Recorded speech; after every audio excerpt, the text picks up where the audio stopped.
ਭਾਰਤੀ ਹਵਾਈ ਸੈਨਾ ਦੇ ਵਿੱਚ ਜਿਹੜੀ ਉਸਦੀ ਤਾਕਤ ਹੈ ਉਹ ਕੱਲ੍ਹ ਹੁਣ ਹੋਰ ਜ਼ਿਆਦਾ ਵਧਣ ਜਾ ਰਹੀ ਹੈ ਪਹਿਲਾਂ ਨਾਲੋਂ, ਕਿਉਂਕਿ ਭਾਰਤੀ ਹਵਾਈ ਸੈਨਾ ਦੇ ਵਿੱਚ ਰਾਫੇਲ ਜਹਾਜ਼ ਜਿਹੜੇ ਨੇ ਉਹ ਸ਼ਾਮਿਲ ਹੋਣ ਜਾ ਰਹੇ ਨੇ, ਜਿਨ੍ਹਾਂ ਦੀ ਮਹੱਤਤਾ ਜਿਹੜੀ ਆ ਕਾਫੀ ਜ਼ਿਆਦਾ ਹੈਗੀ ਹੈ। ਰਾਫੇਲ ਜਹਾਜ਼ ਨੂੰ ਕਾਫੀ ਵੱਡੇ ਪੱਧਰ ਦੇਖਿਆ ਜਾਂਦਾ। ਹਾਲਾਂਕਿ ਇਹ ਜੋ ਰਾਫੇਲ ਡੀਲ ਹੈ ਕਾਫੀ ਵਿਵਾਦਾਂ ਦੇ ਵਿੱਚ ਵੀ ਰਹੀ ਹੈ, ਕਾਫੀ ਸਰਗਰਮ ਰਹੀ ਹੈ ਰਾਜਨੀਤੀ ਵਿੱਚ, ਪਰ ਅਸੀਂ ਅੱਜ ਇਸ ਸਰਗਰਮ ਰਾਜਨੀਤੀ ਬਾਰੇ ਗੱਲਬਾਤ ਨਹੀਂ ਕਰਾਂਗੇ, ਬਲਕਿ ਅਸੀਂ ਜਾਣਕਾਰੀ ਲਵਾਂਗੇ ਰਾਫੇਲ ਜਹਾਜ਼ ਦੇ ਬਾਰੇ ਵਿੱਚ ਔਰ ਰਾਫੇਲ ਜਹਾਜ਼ ਦੀ ਤਾਕਤ ਦੇ ਬਾਰੇ ਵਿੱਚ।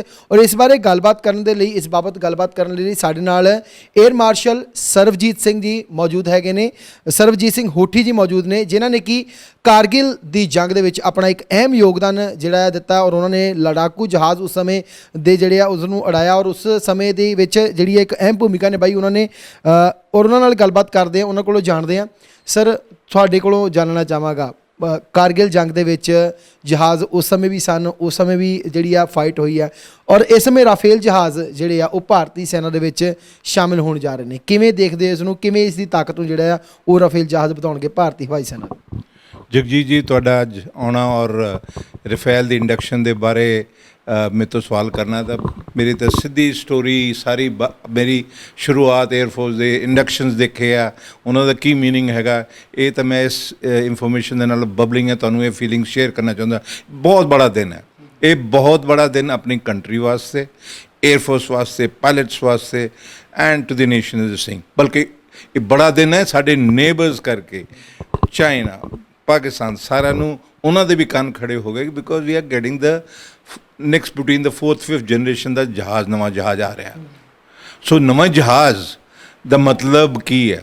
ਆਫਟਰ ਆਲ ਜਹਾਜ਼ ਕੀ ਹੈ? ਤੁਹਾਨੂੰ ਪਤਾ ਸਿਰਫ 100 ਸਾਲ ਪਹਿਲਾਂ ਹੀ ਹਿਊਮਨ ਬੀਇੰਗਸ ਨੇ ਕੋਈ ਜਹਾਜ਼ ਨਹੀਂ ਉਡਾ ਸਕਦਾ ਸੀ। ਰਾਈਟ ਬ੍ਰਦਰਸ ਜਸਟ ਫਲੂ ਇਨ 1904। 1 ਸਾਲ 110 ਸਾਲ 15 ਸਾਲ ਹੋ ਗਏ ਆ, ਦੇਖੋ ਅਸੀਂ ਕਿੱਥੇ ਤੇ ਕਿੱਥੇ ਤਾਈਂ ਪਹੁੰਚ ਗਏ।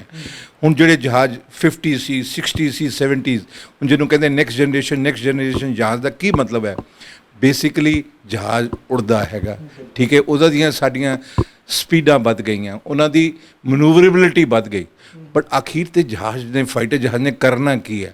ਉਹਨੇ ਆਪਣਾ ਵੈਪਨ ਲੋਡ ਆਪਣਾ ਸਿੱਟਣਾ ਦੁਸ਼ਮਣ ਦੇ ਉੱਤੇ, ਦੁਸ਼ਮਣ ਨੂੰ ਨਿਊਟਰਲਾਈਜ਼ ਕਰਨਾ, ਜਿੱਦਾਂ ਦੇ ਵੀ ਟਾਰਗੇਟ ਹੋਵੇ ਉਹ ਚੀਜ਼ ਹੈ। ਸੋ ਨਵੇਂ ਜਹਾਜ਼ ਦਾ ਕੀ ਮਤਲਬ ਹੈਗਾ? ਅਤੇ ਇਹਨਾਂ ਦੇ ਵਿੱਚ ਜਹਾਜ਼ ਦੀ ਅਸੀਂ ਜਿਹੜੀ ਸਾਡੀ ਜਿਹਨੂੰ ਕਹਿੰਦੇ ਏਅਰ ਫਰੇਮ ਹੈਗਾ ਅਤੇ ਇੰਜਨ ਹੈਗਾ, ਇਹਦੀ ਅਸੀਂ ਕਾਫੀ ਲਿਮਿਟ 'ਤੇ ਪਹੁੰਚ ਚੁੱਕੇ ਹਾਂ। ਇਹ ਵੀ ਸਭ ਤੋਂ ਜੋ ਚੀਜ਼ ਕਰ ਸਕਦਾ ਕਰ ਉਹ ਹੈ, ਪਰ ਜਹਾਜ਼ ਦੇ ਵਿੱਚ ਅਸਲ 'ਚ ਅੰਦਰ ਕੀ ਹੈ? ਅੰਦਰ ਉਹਦੀ ਜੋ ਇਲੈਕਟ੍ਰੋਨਿਕਸ ਹੈਗਾ ਉਹ ਸਾਨੂੰ ਟਾਰਗੇਟ ਨੂੰ ਐਕਵਾਇਰ ਕਰਨ ਵਾਸਤੇ, ਤਾਂ ਉਹਦੇ ਨਾਲ ਵੈਪਨ ਕੀ ਇਹੋ ਜਿਹੇ ਹਥਿਆਰ ਚੰਗੇ ਬਣ ਗਏ, ਦੋਨਾਂ ਨੂੰ ਜਿਹੜਾ ਕੰਬਾਈਨ ਕਰਕੇ ਐਕੂਰੇਟਲੀ ਪਹੁੰਚਾ ਕੇ ਉਹ ਟਾਰਗੇਟ ਨੂੰ ਨਿਊਟਰਲਾਈਜ਼ ਕਰ ਲਏ। ਇਹ ਨਵੇਂ ਜਹਾਜ਼ ਦਾ ਮਤਲਬ ਹੈ। ਕਿ ਪੁਰਾਣੇ ਜਿਹੜੇ 1st 2nd 3rd ਜਨਰੇਸ਼ਨ ਦੇ ਜਹਾਜ਼ ਜਿਹੜੇ ਸੀ, ਕਈ ਵਾਰੀ ਪਹਿਲਾਂ ਤਾਂ ਸਾਨੂੰ ਵਿਜ਼ੂਅਲੀ ਐਕਵਾਇਰ ਕਰਨੇ ਪੈਂਦੇ, ਤੁਹਾਨੂੰ ਪਾਇਲਟ ਦੀ ਆਪਣੀ ਸਕਿੱਲ ਦੇ ਨਾਲ ਆਪ ਟਾਰਗੇਟ ਨੂੰ ਪਿਕਅਪ ਕਰਕੇ ਉਹਦੀ ਏਮ ਕਰਨਾ, ਤਾਂ ਵੈਪਨ ਸਿਸਟਮ ਵੀ ਉੱਦਾਂ ਦਾ ਹੀ ਸੀਗਾ, ਰੌਕਟ ਸੀ, ਬੰਬ ਸੀਗੇ, ਉਹਨੂੰ ਸਿੱਟਣਾ। ਬਟ ਹੁਣ ਰਾਫੇਲ ਦਾ ਮਤਲਬ ਇਹ ਹੈ ਕਿ ਵੀ ਕੈਨ ਉਹਨਾਂ ਦੀ ਇਹੋ ਜਿਹੀ ਵੈਪਨ ਸਿਸਟਮ ਐਂਡ ਜਿਹੜੀ ਏਮਿੰਗ ਇੰਡੈਕਸ ਨੂੰ ਕਰਨਾ, ਦੋਵਾਂ ਨੂੰ ਕੰਬਾਈਨ ਕਰਨ ਨੂੰ, ਇਹ ਚੀਜ਼ ਦੇ ਬਹੁਤ ਬੜੀਆਂ ਚੀਜ਼ਾਂ 'ਤੇ ਪਹੁੰਚ ਗਏ ਆ। ਸੋ ਇਹਦੇ ਵਿੱਚ A to air ਮਿਸਾਈਲਸ ਹੈਗੇ ਆ, A to ground ਸਿਸਟਮਸ ਹੈਗੇ ਆ। ਉਹਦੇ ਬਾਰੇ ਬਹੁਤ ਲੰਬੀ ਸਟੋਰੀ ਹੈ, ਅਸੀਂ ਚੱਲ ਸਕਦੇ, ਬਟ ਬੇਸਿਕਲੀ ਇਹ ਲਿਥੈਲਿਟੀ ਜਿਹੜੀ ਚੀਜ਼ ਹੈਗੀ ਆ ਬਹੁਤ ਜ਼ਿਆਦਾ ਵੱਧ ਗਈ ਹੈ। ਦ ਏਅਰਕ੍ਰਾਫਟ ਕੈਨ ਪ੍ਰੋਟੈਕਟ ਇਟਸੈਲਫ, ਕਿ ਇੰਨੀ ਦੂਰੋਂ ਉਹ ਨਿਸ਼ਾਨਾ ਕਰ ਸਕਦੇ ਆ ਕਿ ਸੇਫਲੀ ਟਾਰਗੇਟ ਅਚੀਵ ਕਰਕੇ ਵਾਪਸ ਆ ਸਕਦੇ ਆ। ਸਰ, ਤੁਸੀਂ ਆਪਣੇ ਟਾਈਮ ਦੇ ਵਿੱਚ ਤੁਹਾਡੇ ਸਮੇਂ ਦੇ ਵਿੱਚ ਵੀ ਕਈ ਸਾਰੇ ਨਵੇਂ ਜਹਾਜ਼ ਜਿਹੜੇ ਆ ਉਹ ਹਵਾਈ ਸੈਨਾ ਦੇ ਵਿੱਚ ਜੁੜੇ ਹੋਣਗੇ, ਤਾਂ ਉਸ ਸਮੇਂ ਦੀ ਪਾਇਲਟਸ ਦੀ ਫੀਲਿੰਗਸ ਕੀ ਹੁੰਦੀਆਂ ਨੇ? ਕਿਹੋ ਜਿਹਾ ਉਹਨਾਂ ਦੇ ਅੰਦਰ ਉਤਸੁਕਤਾ ਹੁੰਦੀ ਹੈ ਜਦੋਂ ਕੋਈ ਨਵਾਂ ਜਹਾਜ਼ ਭਾਰਤੀ ਸੈਨਾ ਦੇ ਵਿੱਚ ਜਿਹੜਾ ਆ ਉਹ ਐਡ ਆਨ ਹੁੰਦਾ ਆ, ਔਰ ਜਦੋਂ ਉਹਨਾਂ ਦੇ ਅੰਦਰ ਕੀ ਫੀਲਿੰਗਸ ਹੁੰਦੀਆਂ ਉਸ ਜਹਾਜ਼ ਨੂੰ ਲੈ ਕੇ? ਉਹ ਬਿਲਕੁਲ ਉਹੀ ਗੱਲ ਹੈ ਜਿੱਦਾਂ ਅੱਜ ਕੱਲ੍ਹ ਤੁਸੀਂ ਕਾਰਾਂ ਸੀਗੀਆਂ, ਮਰੂਤੀ ਕਾਰ ਸੀ, ਹੁਣ ਚੰਗੀਆਂ ਤੋਂ ਚੰਗੀਆਂ ਕਾਰਾਂ ਤੁਸੀਂ ਆਪ ਨਾਰਮਲ ਆਦਮੀ ਦੇਖ ਸਕਦੇ ਹੋ ਕਿ ਕੀ ਐਕਸਾਈਟਮੈਂਟ ਹੁੰਦੀ ਆ। ਪਾਇਲਟ ਵੀ we are also same human beings, and ਸਾਡੇ ਲਈ ਵੀ ਐਕਸਾਈਟਮੈਂਟ ਹੈ ਜੋ ਜਹਾਜ਼ ਉਹ ਕਰ ਸਕਦਾ। ਕਿੰਨਾ ਇੰਪਰੂਵਮੈਂਟ ਹੋ ਗਿਆ, ਇਹਦੀ ਆਟੋਮੇਟੇਸ਼ਨ ਇੰਨੀ ਜ਼ਿਆਦਾ ਹੋ ਗਈ ਹੈ, ਕੰਫਰਟ ਇੰਨਾ ਜ਼ਿਆਦਾ ਹੋ ਗਿਆ ਕਿ ਅੱਗੇ ਤੁਹਾਨੂੰ ਸਿੱਧਾ ਕਿਤੇ ਟਾਰਗੇਟ 'ਤੇ ਪਹੁੰਚਣ ਨੂੰ ਬਹੁਤ ਜ਼ਿਆਦਾ ਨਕਸ਼ੇ ਦੇ ਨਾਲ ਫਿਜ਼ੀਕਲ ਕੰਮ ਕਰਨਾ ਪੈਂਦਾ। No with satellite navigation system, inertial navigation, ਸਾਰਾ ਕੁਝ ਇੰਟੀਗ੍ਰੇਟ ਕਰਕੇ ਜਿਹੜੇ ਨਵੇਂ ਜਹਾਜ਼ਾਂ ਦਾ ਇਹ ਸਾਰਾ ਕੁਝ ਵੱਧ ਗਿਆ। ਜਦੋਂ ਤੁਸੀਂ ਕਾਰਾਂ 'ਚ ਵੀ ਦੇਖਦੇ ਹੋ GPS ਡਿਸਪਲੇ, ਮੈਪ ਡਿਸਪਲੇ, ਉਹ ਇੱਦਾਂ ਦੀਆਂ ਚੀਜ਼ਾਂ ਨਵੀਆਂ ਤੋਂ ਨਵੀਆਂ ਆਉਂਦੀਆਂ। ਤਾਂ ਫੀਲਿੰਗ ਜਿਸ ਪਾਇਲਟ ਨੂੰ ਰਫਾਲ ਚਲਾਉਣ ਦਾ ਮੌਕਾ ਮਿਲ ਗਿਆ, ਪੁਰਾਣੇ ਜਿੱਦਾਂ ਹੁਣ ਕਹਿ ਲਓ ਜੈਗੁਰ ਸੀਗੇ ਸਾਡੇ, ਮਿਰਾਜ ਸੀਗੇ, ਇਹ ਇਹਨਾਂ ਤੋਂ 30-40 ਸਾਲ ਪੁਰਾਣੇ ਜਹਾਜ਼ ਸੀਗੇ, ਉਹ 80s ਦੇ ਵਿੱਚ ਇੰਡੀਆ 'ਚ ਆਏ ਸੀਗੇ। ਹੁਣ ਦੇਖੋ ਨੀਅਰਲੀ 40 years ਹੋ ਗਏ। ਤਾਂ ਨੈਚੁਰਲੀ ਬਿਗ ਚੇਂਜਿੰਗ ਟੈਕਨੋਲੋਜੀ, ਜਿਹੜੇ ਪਾਇਲਟ ਹੈਗਾ ਜਿਹਨੂੰ ਮੌਕਾ ਮਿਲਿਆ, ਹੀ ਇਜ਼ ਡੈਫੀਨੇਟਲੀ ਉਹਦੀ ਯਾਨੀ ਕਿ ਇੱਜ਼ਤ ਥੋੜ੍ਹੀ ਆਪਣੀ ਕੰਟੈਂਪਰੇਰੀ ਨਾਲ ਵੱਧ ਜਾਂਦੀ ਹੈ। ਨਾਲੇ ਉੱਤੇ ਦੇਖਦੇ ਵੀ ਇਹ ਰਫਾਲ ਉਡਾ ਰਿਹਾ ਤਾਂ ਅਸੀਂ ਦੂਏ ਉਡਾ ਰਹੇ ਹਾਂ। ਤੇ ਸਰ ਰਾਫੇਲ ਦਾ ਜਿਹੜਾ ਹੈਗਾ ਆ, ਇਹ ਪਰਮਾਣੂ ਹਮਲੇ ਦੇ ਲਈ ਵੀ ਪੂਰੀ ਤਰ੍ਹਾਂ ਨਾਲ ਜਿਹੜਾ ਹੈਗਾ ਆ ਉਹ ਸਹਿਮਤ ਹੈਗਾ। ਪਰਮਾਣੂ ਹਮਲੇ ਦੇ ਵਿੱਚ ਵੀ ਜਿਹੜਾ ਆ ਪੂਰਾ ਸક્ષਮ ਹੈਗਾ ਆ ਰਾਫੇਲ। ਉਸ ਤੋਂ ਬਾਅਦ ਇਸ ਨੂੰ ਕਿਸ ਨਜ਼ਰੀਏ ਨਾਲ ਦੇਖਦੇ ਹੈਗੇ ਹੋ ਕਿ ਕਿਵੇਂ ਲੱਗਦਾ ਹੈ ਕਿ ਇਸ ਤੋਂ ਬਾਅਦ ਕੀ, ਜਿਵੇਂ ਹੁਣ ਪਾਕਿਸਤਾਨ ਜਾਂ ਚੀਨ ਦੀ ਗੱਲ ਕਰੀਏ, ਹਮੇਸ਼ਾ ਜਿਹੜੀਆਂ ਗਿੱਦੜ ਭਮਕੀਆਂ ਮਾਰਦਾ ਨਜ਼ਰ ਆਉਂਦਾ ਆ, ਹਮੇਸ਼ਾ ਜਿਹੜਾ ਕਰਦਾ, ਕੀ ਲੱਗਦਾ ਤੁਹਾਨੂੰ ਡਰਨ ਦੀ ਲੋੜ ਹੈਗੀ ਹੁਣ ਉਸ ਤੋਂ ਬਾਅਦ? ਕਿਹੋ ਜਿਹਾ ਮਾਹੌਲ ਲੱਗਦਾ ਤੁਹਾਨੂੰ ਚੀਨ ਦੇ ਵਿੱਚ? ਇਹ ਜਿਹੜਾ ਸਵਾਲ ਪਾਇਲਟਸ ਲਈ, ਇਹ ਕੋਈ ਇੰਨਾ ਚੇਂਜ ਨਹੀਂ ਹੋਇਆ। ਦੇਖੋ ਜੇ ਤੁਸੀਂ ਗੱਲ ਕਰ ਦਿੱਤੀ ਹੋ ਕਿ ਨਿਊਕਲੀਅਰ, ਸੋ ਉਹ ਨਿਊਕਲੀਅਰ ਸਾਡਾ ਮਿਰਾਜ ਵੀ ਕੈਰੀ ਕਰ ਸਕਦਾ, ਜੈਗੁਰ ਵੀ ਕੈਰੀ ਕਰ ਸਕਦਾ ਹੈਗਾ, ਉਹ ਜਿਹੜੇ ਪੁਰਾਣੇ ਜਹਾਜ਼ ਸੀ ਉਹ ਵੀ ਕੈਰੀ ਕਰ ਸਕਦੇ। ਤਾਂ ਪਾਇਲਟ ਲਈ ਤਾਂ ਉਹੀ ਜੋ ਲੱਗਿਆ, ਬਟਨ ਦੱਬਿਆ ਤਾਂ ਗਿਆ। ਓਕੇ, ਸਿਰਫ ਫਰਕ ਕੀ ਪੈ ਗਿਆ, ਉਹੀ ਮੇ ਵੀ ਨਿਊਕਲੀਅਰ ਵੈਪਨ ਤੁਸੀਂ ਇਹ 'ਚ ਵੀ ਲਿਜਾ ਰਹੇ ਹੋਏਗੇ, ਠੀਕ ਹੈ। ਬਟ ਇਹ ਹੈ ਕਿ ਤੁਹਾਡੀ ਸੇਫਟੀ, ਤੁਹਾਡਾ ਉੱਥੇ ਟਾਰਗੇਟ 'ਤੇ ਐਕਵਾਇਰ ਕਰਨਾ, ਇਹਦੇ ਨਾਲ ਐਕੂਰੇਸੀ ਵੱਧ ਗਈ, ਤੁਹਾਡੀ ਪਰਸਨਲ ਸੇਫਟੀ ਡਿਲੀਵਰ ਕਰਕੇ ਵਾਪਸ ਆਉਣਾ, ਇਹ ਚੀਜ਼ਾਂ ਦਾ ਫਰਕ ਹੈ।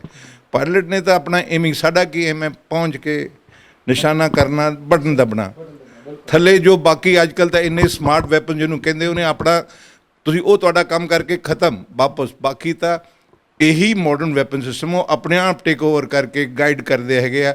ਉਹਨਾਂ ਦੀ ਵੇਰੀਅਸ ਗਾਈਡਿੰਗ ਸਿਸਟਮ ਹੈ, ਉਹਨਾਂ ਦਾ ਇਹੋ ਜਿਹਾ ਸਿਸਟਮ ਹੈ ਕਿ ਟਾਰਗੇਟ ਵਿੱਚ ਪੈਨੀਟ੍ਰੇਟ ਕਰਕੇ ਅੰਦਰ ਜਾ ਕੇ ਫਟਣਾ, ਉਹ ਚੀਜ਼ਾਂ ਜਿਹੜੀਆਂ ਇੰਨਾ ਇੰਪਰੂਵਮੈਂਟ ਆਫ ਵੈਪਨ ਸਿਸਟਮ ਹੋ ਗਿਆ। ਪਾਇਲਟ ਦਾ ਕੰਮ ਤਾਂ ਇਹੀ ਹੈ ਕਿ ਉਸ ਪਲੈਟਫਾਰਮ ਨੂੰ, ਜਹਾਜ਼ ਨੂੰ, ਉਸ ਵੈਪਨ ਸਿਸਟਮ ਨੂੰ ਲਿਜਾਣਾ, ਉਸ ਟਾਰਗੇਟ ਨੂੰ ਦੇਖ ਕੇ ਉਹਦਾ ਏਮਿੰਗ ਤੁਹਾਡੀ ਪ੍ਰੋਪਰ ਹੋਵੇ, ਔਰ ਤੁਸੀਂ ਉਹ ਜਾ ਕੇ ਬਟਨ ਦੱਬ ਦਿੱਤਾ, ਉਹਦੇ ਬਾਅਦ ਨੱਠੋ, ਵਾਪਸ ਆਉਣਾ safely, and that is the aim. Sir ਜਦੋਂ ਵੀ ਕੋਈ ਨਵਾਂ ਜਹਾਜ਼ ਹੁੰਦਾ, ਅਕਸਰ ਚਾਹੇ ਰਿਟਾਇਰਡ ਹੋ ਚੁੱਕੇ ਆ ਏਅਰ ਮਾਰਸ਼ਲਸ, ਉਹਨਾਂ ਦੇ ਅੰਦਰ ਵੀ ਫੀਲਿੰਗ ਹੁੰਦੀ ਹੈ ਕਿ ਜਦੋਂ ਕੋਈ ਨਵਾਂ ਜਹਾਜ਼ ਹੁੰਦਾ ਕਿ ਯੈਸ ਮੈਂ ਵੀ ਇਸ ਨੂੰ ਇੱਕ ਵਾਰੀ ਉਡਾਵਾਂ ਜ਼ਰੂਰ। ਸ਼ਾਇਦ ਮੇਰੇ ਅੰਦਰ ਵੀ ਫੀਲਿੰਗ ਹੈ, ਤੁਹਾਡੇ ਅੰਦਰ ਵੀ ਜਦੋਂ ਹੁਣ ਰਾਫੇਲ ਐਡ ਹੋਇਆ ਕਿ ਇੱਦਾਂ ਦੀ ਫੀਲਿੰਗ ਹੈਗੀ ਕਿ ਯੈਸ ਇੱਕ ਵਾਰ ਤਾਂ ਯਾਰ ਮੌਕਾ ਮਿਲਣਾ ਚਾਹੀਦਾ, ਮੈਂ ਵੀ ਇਹਨੂੰ ਉਡਾ ਕੇ ਦੇਖਾਂ? ਤੁਹਾਨੂੰ ਕੀ ਲੱਗ ਰਿਹਾ ਮੇਰੀ ਗੱਲਾਂ 'ਚ? ਇਹੀ ਤਾਂ ਪ੍ਰੋਬਲਮ ਹੈਗੀ ਹੈ ਕਿ ਲੈ, ਉਹੀ ਤਾਂ ਕਹਿ ਰਿਹਾ ਮੈਂ, ਉਹੀ ਇਹੀ ਤਾਂ ਚੀਜ਼ ਹੈ ਉਮਰ ਦਾ ਲਿਹਾਜ਼ਾ। ਆਈ ਹੈਵ ਟੂ ਐਕਸੈਪਟ ਕਿ ਮੇਰਾ ਦਿਨ ਨਹੀਂ ਹੈ, ਪਰ ਜਿੱਦਾਂ ਕਿ ਆਦਮੀ ਦਾ ਦਿਮਾਗ, ਫੀਲਿੰਗ ਤਾਂ ਉਹੀ ਹੈ। ਇਹ ਦਿਮਾਗ ਨਹੀਂ ਕਦੀ ਏਜ ਹੁੰਦਾ ਹੈ, ਦਾ ਜਜ਼ਬਾ ਉਹੀ ਰਹਿੰਦਾ ਹੈਗਾ। Okay, but yes I have to, it is the next generation, they are the, it is the Air Force is theirs today. ਅਸੀਂ ਆਪਣਾ ਜੋ ਕੰਮ ਆਪਣੇ ਟਾਈਮ 'ਤੇ ਕਰ ਦਿੱਤਾ ਹੈਗਾ। So good luck to the next generation and the new breed of pilots who are going to get this new aircraft and the opportunity to do it. Sir ਅਖੀਰ ਦੇ ਵਿੱਚ ਇੱਕ ਚੀਜ਼ ਜਾਣਨਾ ਚਾਹਾਂਗੇ, ਜੋ ਸਾਡੇ ਗੁਆਂਢੀ ਦੇਸ਼ ਹੈਗੇ ਨੇ, ਜੋ ਹਮੇਸ਼ਾ ਹੀ ਭਾਰਤ ਦੀ ਪਿੱਠ ਉੱਪਰ ਕਹਿ ਲਈਏ ਛੁਰਾ ਝੋਂਕਣ ਦਾ ਕੰਮ ਕਰਦੇ ਨੇ, ਜਾਂ ਕਹਿ ਲਈਏ ਚੋਰੀ ਹਮਲਾ ਕਰਦੇ ਨੇ ਜਾਂ ਕਰਦੇ ਨੇ, ਉਹਨਾਂ ਦੇਸ਼ਾਂ ਨੂੰ ਅੱਜ ਦੇ ਇਸ ਟਾਈਮ ਦੇ ਉੱਤੇ ਕੀ ਕਹਿਣਾ ਚਾਹੋਗੇ? ਕੀ ਕੁਝ ਖਾਸ ਮੈਸੇਜ ਤੁਹਾਡੇ ਵੱਲੋਂ ਜੋ ਤੁਹਾਡੇ ਮਾਈਂਡ 'ਚ ਹੋਵੇ, ਕੁਝ ਕਹਿਣਾ ਚਾਹੋਗੇ ਉਹਨਾਂ ਨੂੰ? ਫਿਰ ਇਹ ਤਾਂ ਤੁਸੀਂ ਪੋਲੀਟੀਕਲ ਗੱਲਾਂ ਕਰਦੀ ਹੈ, ਪਿੱਛੇ ਛੁਰਾ ਕਰਨਾ, ਇਹ ਕਰਨਾ, ਉਹ ਚੀਜ਼ਾਂ ਹੈਗੀਆਂ। ਯੈਸ, ਉਹਨਾਂ ਨੂੰ ਵੀ ਪਤਾ ਹੈ ਸੀ ਉਹਨਾਂ ਦੀ ਆਫਟਰ ਆਲ ਸਾਡੀਆਂ ਜਿਹੜੀਆਂ ਜੁਆਇੰਟ ਐਕਸਰਸਾਈਜ਼ਸ ਹੁੰਦੀਆਂ ਸੀ ਦੂਏ ਏਅਰ ਫੋਰਸਿਸ ਦੇ ਨਾਲ, ਪਾਇਲਟਸ ਨੂੰ ਮਿਲਦੇ, ਉਹਨਾਂ ਨਾਲ ਐਕਸਰਸਾਈਜ਼ ਕਰਦੇ ਆ। So pilot breed is basically similar all over. Naturally ਜੇ ਉਹ ਕਿਹੜਾ ਜਹਾਜ਼ ਉਡਾ ਰਿਹਾ ਹੈਗਾ, ਉਹਨਾਂ ਕੋਲ ਵੀ ਅੱਗੇ J-20 ਜਿਹੜੇ ਨਏ ਜਹਾਜ਼ ਆ ਰਹੇ ਹੈ। So naturally a better aircraft, better platform system. Yes, it is an ਆਓ ਫॉर ਦੂਸਰੇ ਦੁਸ਼ਮਣ ਕਹਿ ਲਓ, ਉਹਨਾਂ ਨੂੰ ਪਤਾ ਹੈ ਕਿ ਇਹਦੀ ਕੈਪੇਬਿਲਿਟੀ ਕੀ ਹੈ। Yes, so they are also working on techniques ਕਿ ਇਸ ਨੂੰ ਕਿੱਦਾਂ ਨਿਊਟਰਲਾਈਜ਼ ਕਰਨਾ। ਓਕੇ, ਸੋ ਉਹ ਆਪਣੇ ਲੱਗਿਆ ਪਿਆ, ਪਰ ਇਹ ਤਾਂ ਪੋਲੀਟੀਕਲ ਗੱਲਾਂ ਉਹ ਆਈ ਹੈ, ਛੁਰੀ ਕੁਛ ਨਹੀਂ ਹੈ। ਤੁਸੀਂ ਤਾਂ we are very very professional. Okay, ਸਾਨੂੰ ਇੰਨਾ ਸਟਰੋਂਗ ਮੈਂਟਲੀ ਸਾਡੀ ਟ੍ਰੇਨਿੰਗ ਹੁੰਦੀ ਹੈਗੀ ਹੈ। ਕੀ ਹੈ ਕਿ ਸਾਨੂੰ to feel proud about yes of the weapon system. We train hard, we study hard, ਬਹੁਤ ਪੜ੍ਹਾਈ ਹੁੰਦੀ ਹੈ। ਇੱਦਾਂ ਨਹੀਂ ਲੱਗਦਾ ਕਿ ਕੁਛ ਨਹੀਂ, ਬਹੁਤ ਪੜ੍ਹਾਈ ਹੁੰਦੀ ਹੈ ਵੈਪਨ ਸਿਸਟਮ ਨੂੰ ਸਮਝਣ ਨੂੰ, ਜਹਾਜ਼ ਨੂੰ ਸਮਝਣ ਨੂੰ, ਨਵੇਂ ਜਹਾਜ਼ ਦੀਆਂ ਕੀ ਇਹਦੀਆਂ ਲਿਮਿਟੇਸ਼ਨਸ ਕੀ ਹੈਗੀਆਂ। So it is a process, ਜਿਹਨੂੰ ਜਿੱਦਾਂ ਜਹਾਜ਼ ਜਿੱਦਾਂ ਪੁਰਾਣਾ ਹੋ ਜਾਣਾ, ਐਕਸਪੀਰੀਅੰਸ ਹੋ ਜਾਂਦੀਆਂ। But this is a very excitement period and selected ਬੰਦੇ ਹੁੰਦੇ ਜਿਹੜੇ ਇਨੀਸ਼ੀਅਲ ਲੋਟ ਕਿ ਉਸ ਚੀਜ਼ ਨੂੰ ਸਮਝ ਰਹੇ ਹੈ ਕਿ to deliver what the aircraft and the weapon system is meant to do. So ਤੁਸੀਂ ਵੇਖਿਆ ਕਿ ਸਰਬਜੀਤ ਸਿੰਘ ਹੋਠੀ ਹੋਣਾ ਨੇ ਦੱਸਿਆ ਕਿ ਜੋ ਹੁਣ ਰਾਫੇਲ ਜਹਾਜ਼ ਭਾਰਤੀ ਸੈਨਾ ਵਿੱਚ ਐਡ ਆਨ ਹੋਣ ਜਾ ਰਹੇ ਨੇ, ਜਿਸ ਨਾਲ ਤਾਕਤ ਜਿਹੜੀ ਆ ਭਾਰਤੀ ਸੈਨਾ ਦੀ, ਹਵਾਈ ਸੈਨਾ ਦੀ ਵੱਧ ਜਾਣੀ ਹੈਗੀ ਆ, ਉਸ ਨੂੰ ਲੈ ਕਰਕੇ ਕੀ ਫੀਲਿੰਗਸ ਹੈਗੀਆਂ ਨੇ, ਕਿਵੇਂ ਉਹਨਾਂ ਨੇ ਦੱਸਿਆ ਕਿ ਕਿਸ ਤਰੀਕੇ ਨਾਲ ਇਸ ਦੇ ਨਾਲ ਜਿਹੜਾ ਭਾਰਤੀ ਹਵਾਈ ਸੈਨਾ ਨੂੰ ਮਜ਼ਬੂਤੀ ਮਿਲੇਗੀ ਔਰ ਕਿਵੇਂ ਇਸ ਦੇ ਵਿੱਚ ਇਸ ਨੂੰ ਲੈ ਕਰਕੇ, ਇਸ ਉਡਾਉਣ ਨੂੰ ਲੈ ਕਰਕੇ ਜੋ ਪਾਇਲਟਸ ਹੈਗੇ ਨੇ ਉਹਨਾਂ ਅੰਦਰ ਕਿੰਨੀ ਜ਼ਿਆਦਾ ਉਤਸੁਕਤਾ ਹੈਗੀ ਹੈ ਕਿ ਨਵੇਂ ਜਹਾਜ਼ ਜਦੋਂ ਉਹਨਾਂ ਨੂੰ ਮਿਲਦੇ ਹੈਗੇ ਨੇ, ਨਵੇਂ ਜਹਾਜ਼ ਬਾਰੇ ਜਦੋਂ ਉਹਨਾਂ ਨੂੰ ਟ੍ਰੇਨਿੰਗ ਦਿੱਤੀ ਜਾਂਦੀ ਹੈ, ਕਿਵੇਂ ਉਸ ਨੂੰ ਸਮਝਣ ਲਈ ਸਮਾਂ ਲੱਗਦਾ ਹੈ, ਕਿਵੇਂ ਉਸ ਨੂੰ ਚਲਾਉਣ ਦੇ ਲਈ ਉਹਨਾਂ ਨੂੰ ਫੁੱਲੀ ਟ੍ਰੇਨ ਕੀਤਾ ਜਾਂਦਾ ਹੈਗਾ ਆ, ਉਸ ਦੇ ਬਾਰੇ ਉਹਨਾਂ ਨਾਲ ਗੱਲਬਾਤ ਕੀਤੀ। ਸਰ ਤੁਹਾਡਾ ਬਹੁਤ ਬਹੁਤ ਧੰਨਵਾਦ, ਤੁਸੀਂ ਇੰਨੀ ਅੱਛੀ ਜਾਣਕਾਰੀ, ਇੰਨੀ ਫੀਲਿੰਗਸ, ਅੱਛੀ ਫੀਲਿੰਗਸ ਜਿਹੜੀਆਂ ਸਾਡੇ ਨਾਲ ਸਾਂਝੇ ਕੀਤੀਆਂ ਹੈਗੀਆਂ। ਚਲੋ ਆਈ ਹੋਪ ਤੁਹਾਡੇ ਦਰਸ਼ਕ ਇਹ ਸਮਝ ਸਕਣ ਕੀ ਚੀਜ਼ ਹੈ ਕਿ